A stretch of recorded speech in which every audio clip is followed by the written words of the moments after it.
नमस्कार दोस्तों, आज का जो हमारा विषय है वह है नाम जप से भाग्य बदल जाता है।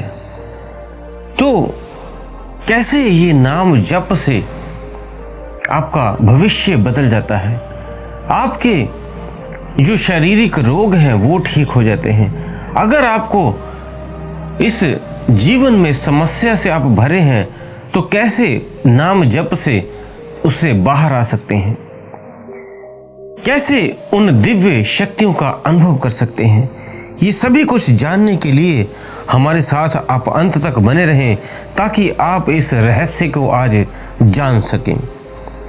दोस्तों, सबसे पहले अगर आप हमारे चैनल पर नए हैं तो वीडियो को लाइक कर दें और चैनल को भी सब्सक्राइब कर लें ताकि अध्यात्म की जो भी हम जानकारी देते हैं वो आप तक पहुंच सके। तो दोस्तों, नाम जप से होता क्या है, जब भी आप नाम जप करना शुरू करते हैं तो आपके भीतर एक ऊर्जा प्रकट हो जाती है और आप एक एनर्जी के साथ, एक ऊर्जा के साथ जुड़ जाते हैं जिसे हम दैवीय ऊर्जा, दिव्य शक्तियां कह देते हैं। जैसे जैसे आप नाम जप करते हैं तो भीतर जब उसको आप अनुभव करते हैं तो एक शक्ति आपको महसूस होनी शुरू हो जाती है जिससे आप अपने भाग्य को बदल सकते हैं। किसी और का भी अगर आपको लगे कि इसकी सहायता करनी चाहिए, इसकी मदद करनी चाहिए, तो आप उसका भी भाग्य, उसके कर्म को बदल सकते हैं। ये आपके भीतर एक शक्ति आ जाती है जिससे आप ऐसा कर सकते हैं। उदाहरण के तौर पर आपने देखा होगा कई व्यक्तियों को अलग अलग तरह की बीमारियां हो जाती हैं, कई रोग से ग्रसित होते हैं और दवाइयां उन पे जब काम नहीं करती, कईयों के कई सालों तक संतान नहीं होती, संतान सुख नहीं प्राप्त होता उन्हें, तब वो ऐसी स्थिति में डॉक्टरों के पास जाके जब थक जाते हैं तो किसी सिद्ध के पास, किसी साधु के पास जाते हैं कि शायद वो उनकी पुकार उस परमात्मा तक पहुंचा के उनका जो ये दुख है वो खत्म हो जाए, हर ले। तो ऐसा होता है, कई सिद्ध, कई साधु उनको ऐसी अपनी दिव्य वाणी से कुछ बोल देते हैं जो सच हो जाता है, कुछ दिव्य फल देते हैं जिससे उनके बच्चा हो जाता है। कई बीमारियां होती हैं जो कई वर्षों से ठीक नहीं हो रही दवाइयों से, वो सूक्ष्म ऊर्जाओं का जब आपके साथ हाथ फेरते हैं तब वो आपके भीतर वो बीमारी खत्म हो जाती है। एक ऐसे ही व्यक्ति की एक कहानी सुनाते हैं जो एक सच्ची घटना भी है। एक व्यक्ति था जिसके शरीर में बहुत जलन हुआ करती थी। उसका शरीर, उसका चमड़ा जैसे ताप से भरा होता था, उसके शरीर में खारिश होती रहती थी। वो इस बीमारी से बहुत ग्रसित था। जब वो व्यस्त रहता था तब तो थोड़ा ठीक महसूस करता था, जैसे ही फ्री होता था तो उसका शरीर खारिश से भर जाता था और उसके शरीर में जैसे आग सी लग गई हो, ऐसे उसे महसूस होता था। वो बहुत परेशान था। उसने कई औषधियां ली लेकिन किसी भी औषधि का उस पर असर नहीं होता था। कई साल बीत गए इसी तरह दवाइयां लेते लेते। जब कई साल बीत गए तब वो किसी ने बताया कि एक संत हैं, उनके पास आप जाओ, आपकी ये बीमारी शायद वो ठीक कर दें। वो अपने मन में सोच रहा था पता ही नहीं होगा नहीं होगा, लेकिन वो इतना परेशान हो गया था कि उसे ये भी करके देखना पड़ा। और वह उस संत के जैसे ही कुटिया में प्रवेश किया, उसके मानो शरीर की जलन खत्म ही हो गई है। तो उनकी ऐसी ऊर्जा थी, उस संत की ऐसी एनर्जी थी, जब भी वो उस एनर्जी के संपर्क में आया तो उसकी जो वो ताप था, जो उसका ऑरा डिस्टर्ब हो गया था, उस पॉजिटिव ऑरा से जब वो संपर्क में एक हुआ तो वो बीमारी नष्ट हो गई। उसने उस संत का बहुत धन्यवाद किया। तो ये एक सच्चे घटना थी दोस्तों। और एक कहानी के माध्यम से सुनते हैं कि जैसे आप नाम जप करते हो तो उसे करना कैसे है, क्योंकि अगर आपने नाम जप को ठीक से नहीं किया तब आपको वो ऊर्जा नहीं मिल पाएगी। तो कैसे, एक उदाहरण के साथ समझते हैं। एक व्यक्ति गांव में रहता था। वो कपड़े धोया करता था एक नदी पे जाकर। वो एक गधे के ऊपर कपड़े रखता और जाके नदी के पास धोकर वापस ले आता और गांव में जिसके जिसके कपड़े होते थे उन्हें दे दिया करता था। तो वो गांव जो धोबी था उसको एक दिन अचानक रास्ते में एक पत्थर मिला जो अलग अलग रंगों में जैसे चमक रहा हो।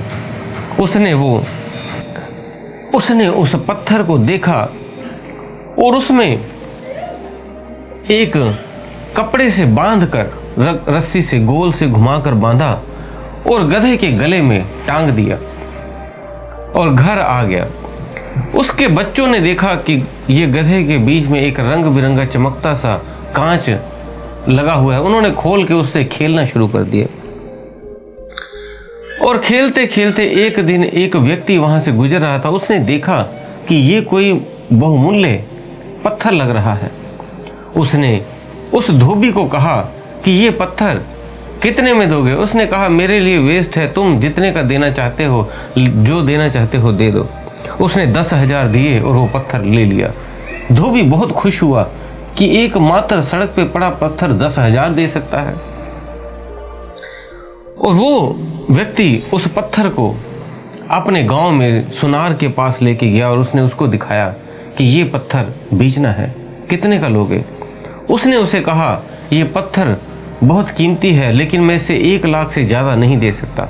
उसने वो पत्थर उसे 1 लाख में बेच दिया। और फिर उस व्यापारी ने, उस सुनार ने वो पत्थर शहर ले जाकर एक व्यक्ति को बेचा। शहर में उसकी 1 करोड़ कीमत मिली उसे। वो 1 करोड़ लेकर अपने घर आ गया। तो वो जो पत्थर बाहर फेंका हुआ था जिसका कोई मूल्य नहीं था, और जब वो किसी सही हाथ में पड़ा तो वो बहुमूल्य बन गया। इसी तरह इस नाम की महिमा को अगर आप जानते हो तो ये बहुत बहुमूल्य है।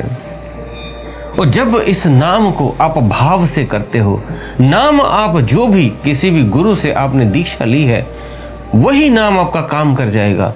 और अगर दीक्षा नहीं भी ली तब भी आप राम राम का जाप कर लें, हरे कृष्णा का कर लें, अल्लाहू का कर लें, सतनाम वाहे गुरु का कर लें, जो भी आपको नाम आप जाप करना चाहते हैं वो कर सकते हैं।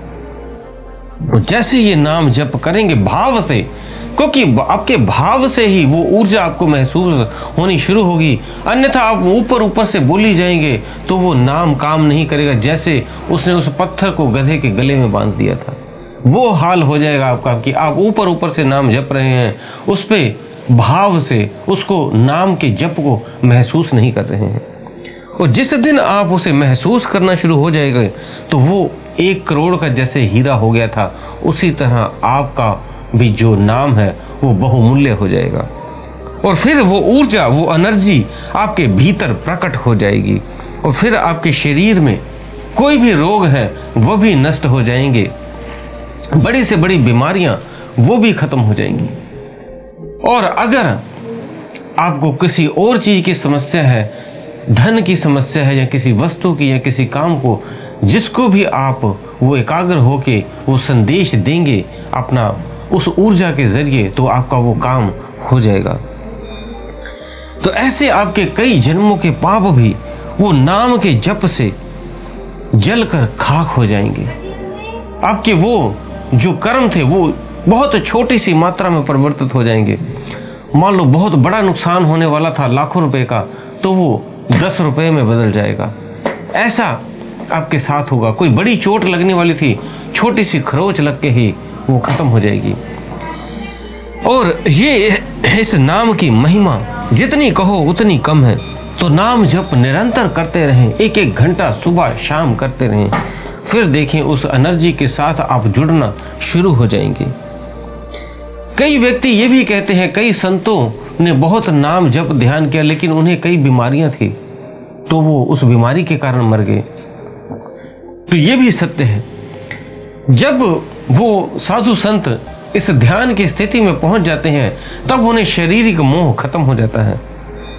जैसे छोटे बच्चे जब होते हैं उन्हें खिलौने बहुत पसंद है, लेकिन अगर वो बड़े हो जाते हैं तब उन्हें वो छोटे खिलौने हाथी घोड़ा खेलने को दोगे तो वो नहीं खेलेंगे, उनके लिए वो उनसे परे हो जाते हैं, उनको छोड़ देते हैं। इसी तरह जब साधु संतों को इस शरीर का पता लग जाता है कि यह हमारे साथ नहीं जाएगा, ये तो नाम मात्र का ही है, एक कपड़े की तरह है, तब उसमें कोई बीमारी लगे ना लगे उन्हें कोई प्रभाव नहीं पड़ता। वो उसको इग्नोर करके चलते हैं क्योंकि वो विदेह हो जाते हैं, अपने देह से मुक्त, ज्यादातर उस शरीर से मुक्त रहते हैं। तो दोस्तों, उम्मीद है दी हुई जानकारी से आप संतुष्ट होंगे। फिर भी कोई आपका प्रश्न हो तो आप हमें कमेंट बॉक्स में कर सकते हैं और वीडियो को ज़्यादा से ज़्यादा आप शेयर कर दें। इसी के साथ हम विदा लेते हैं। धन्यवाद।